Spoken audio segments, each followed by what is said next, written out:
Journeyman, I am going to be honest, I was a dork in high school.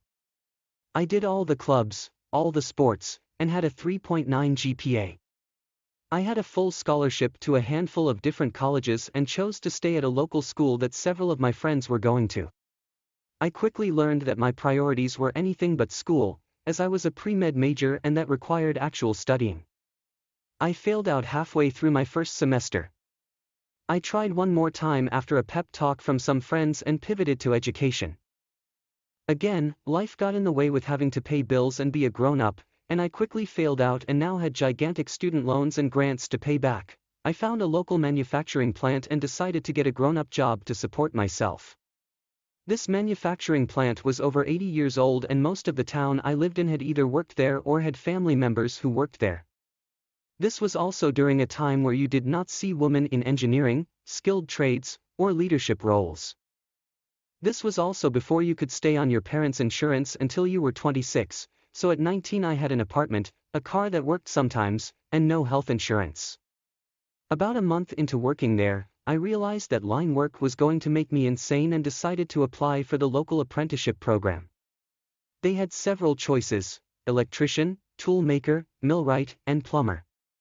None of these jobs I fully understood the scope of the work that it entailed. I walked confidently up to the Human Resources office to put my name in the pool for the upcoming apprenticeship jobs.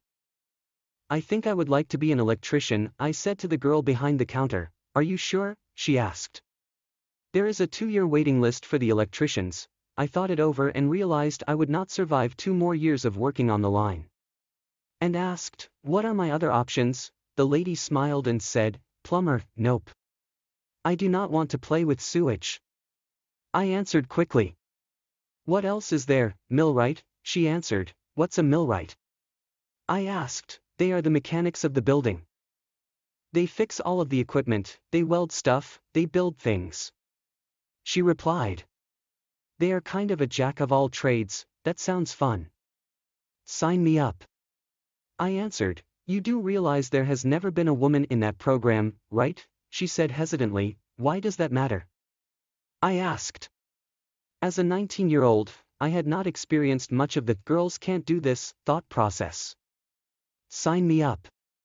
I repeated. The lady smiled and said, "This is going to be interesting. Let me know how it goes." I was shocked to find that word of my application spread through the 500-person plant quickly. And soon I was getting a barrage of people saying that girls don't belong in skilled trades. Or, "You are never going to survive this." I decided to do some homework, as these comments began to make me question my decision. The work itself was very mechanical. Heavy lifting was required, using tools, being able to read blueprints and schematics. I was going to have to understand why a machine was making a weird noise and be able to fix it. I had never even fixed my bike growing up. Then came the interview process. First there was a test. The first part was math, which I aced. The second part were gears, and you had to tell which direction the last gear in the sequence was moving based on the first one. Again I aced. And then came the tool test. I failed everything except the screwdriver. Actually, thinking back, I may have failed that too, because I am not sure I picked Phillips screwdriver instead of flathead. Anyways, I bombed it. Next came the panel interview, which consisted of 4 union members and 4 leaders in the company. All older white males. This was terrifying from many perspectives. I had never interviewed with more than one person, and these were professionals. I was a bratty 19-year-old. I sat on one side of a long wooden table and the 8 interviewers sat on the other side with piles of paper and pens. "It looks like you did well on everything but the tool test. You do realize that you will have to use tools to perform this job, right?" One of the older men with a creepy yellow mustache asked. "Yes, sir, I have never used tools before. But I am not afraid to learn." I replied with a smile. The next 30 minutes are a blur as they begin asking all kinds of technical questions that I did not have the answer to. My confidence was tanking that they were going to allow me into the PR. Người hành nghề tôi sẽ thành thật, tôi là một thằng ngốc ở trường trung học. Tôi đã tham gia tất cả các câu lạc bộ, tất cả các môn thể thao, và có một điểm 39 giờ PA. Tôi có một học bổng toàn phần cho một số trường cao đẳng khác nhau và chọn ở lại một trường địa phương mà một số bạn bè của tôi sẽ học. Tôi nhanh chóng nhận ra rằng ưu tiên của tôi là bất cứ điều gì ngoài trường học. Vì tôi là một chuyên ngành tiền y và điều đó đòi hỏi phải học thực tế. Tôi đã thất bại trong nửa học kỳ đầu tiên của tôi. Tôi đã cố gắng thêm một lần nữa sau một cuộc nói chuyện với một số bạn bè và chuyển sang giáo dục. Một lần nữa, cuộc sống lại cản trở việc phải trả hóa đơn và lớn lên, và tôi nhanh chóng thất bại và bây giờ đã có những khoản vay sinh viên khổng lồ và trợ cấp để trả lại. Tôi đã tìm được một nhà máy sản xuất địa phương và quyết định tìm một công việc lớn lên để tự hỗ trợ bản thân mình. Nhà máy sản xuất này đã hơn 80 năm tuổi và hầu hết thị trấn tôi sống đã làm việc ở đó hoặc có các thành viên gia đình làm việc ở đó. Đây cũng là trong một thời gian mà bạn không nhìn thấy phụ nữ trong ngành kỹ thuật, ngành nghề có tay nghề cao, hoặc vai trò lãnh đạo. Điều này cũng là trước khi bạn có thể ở lại bảo hiểm cho cha mẹ cho đến khi bạn 26 tuổi, vì vậy ở tuổi 19 tôi có một căn hộ, một chiếc xe đôi khi làm việc và không có bảo hiểm y tế. Khoảng một tháng sau khi làm việc ở đó, tôi nhận ra rằng công việc hàng sẽ làm tôi phát điên và quyết định đăng ký vào chương trình học nghề địa phương. Họ có nhiều lựa chọn: thợ điện, nhà sản xuất dụng cụ, millwright, và thợ sửa ống nước. Không ai trong số những công việc này tôi hoàn toàn hiểu phạm vi của công việc mà nó kéo theo. Tôi tự tin bước đến văn phòng nhân sự để đặt tên mình vào hồ bơi cho các công việc học nghề sắp tới. Tôi nghĩ rằng tôi muốn trở thành một thợ điện, tôi nói với cô gái phía sau quầy.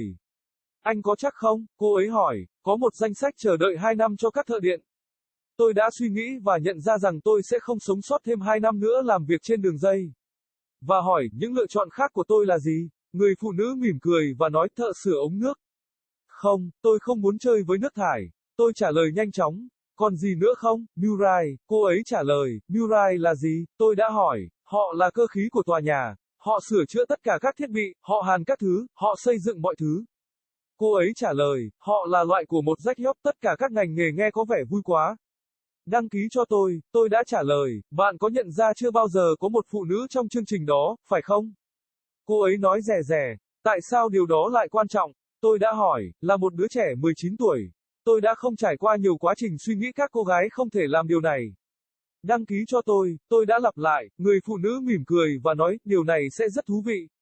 Hãy cho tôi biết nó diễn ra thế nào. Tôi đã rất sốc khi thấy rằng từ trong đơn đăng ký của tôi lan truyền qua nhà máy 500 người một cách nhanh chóng. Và ngay sau đó tôi nhận được một loạt mọi người nói rằng các cô gái không thuộc về ngành nghề có tay nghề. Hoặc bạn sẽ không bao giờ sống sót được điều này. Tôi quyết định làm một số bài tập về nhà, vì những ý kiến này bắt đầu khiến tôi đặt câu hỏi về quyết định của mình. Công việc chính nó là rất cơ khí, nâng nặng là cần thiết, sử dụng các công cụ, có thể đọc bản thiết kế và sơ đồ. Tôi sẽ phải hiểu tại sao một cỗ máy lại gây ra tiếng ồn lạ và có thể sửa chữa nó. Tôi thậm chí chưa bao giờ sửa xe đạp của tôi lớn lên. Sau đó đến quá trình phỏng vấn. Đầu tiên có một bài kiểm tra. Phần đầu tiên là toán học mà tôi đã học. Phần thứ hai là bánh răng, và bạn phải cho biết hướng nào mà bánh răng cuối cùng trong chuỗi đang di chuyển dựa trên đầu tiên. Một lần nữa tôi đã kích động. Và sau đó đến bài kiểm tra công cụ. Tôi đã thất bại mọi thứ ngoại trừ thuốc Eng-Viet. Thực ra, suy nghĩ lại tôi có thể cũng đã thất bại điều đó, bởi vì tôi không chắc tôi chọn thuốc Eng-Viet Philip thay vì đầu phẳng. Dù sao đi nữa tôi đã ném bom nó. Tiếp theo là cuộc phỏng vấn bảng điều khiển, bao gồm 4 thành viên công đoàn và 4 nhà lãnh đạo trong công ty. Tất cả những con đực da trắng lớn tuổi hơn. Điều này thật đáng sợ từ nhiều góc độ. Tôi chưa bao giờ phỏng vấn với nhiều hơn một người. Và đây là những chuyên gia. Tôi là một đứa trẻ 90 tuổi. Tôi ngồi trên một bên của một cái bàn gỗ dài và 8 người phỏng vấn ngồi ở phía bên kia với đống giấy và bút. Có vẻ như bạn đã làm tốt trên tất cả mọi thứ trừ bài kiểm tra công cụ. Bạn nhận ra rằng bạn sẽ phải sử dụng các công cụ để thực hiện công việc này, phải không? Một trong những người đàn ông lớn tuổi với bộ ria mép màu vàng rùng rợn hỏi. Vâng, thưa ngài, tôi chưa bao giờ sử dụng công cụ trước đây. Nhưng tôi không sợ học hỏi. Tôi trả lời với một nụ cười. 30 phút tiếp theo là một mờ khi họ bắt đầu hỏi tất cả các loại câu hỏi kỹ thuật mà tôi không có câu trả lời.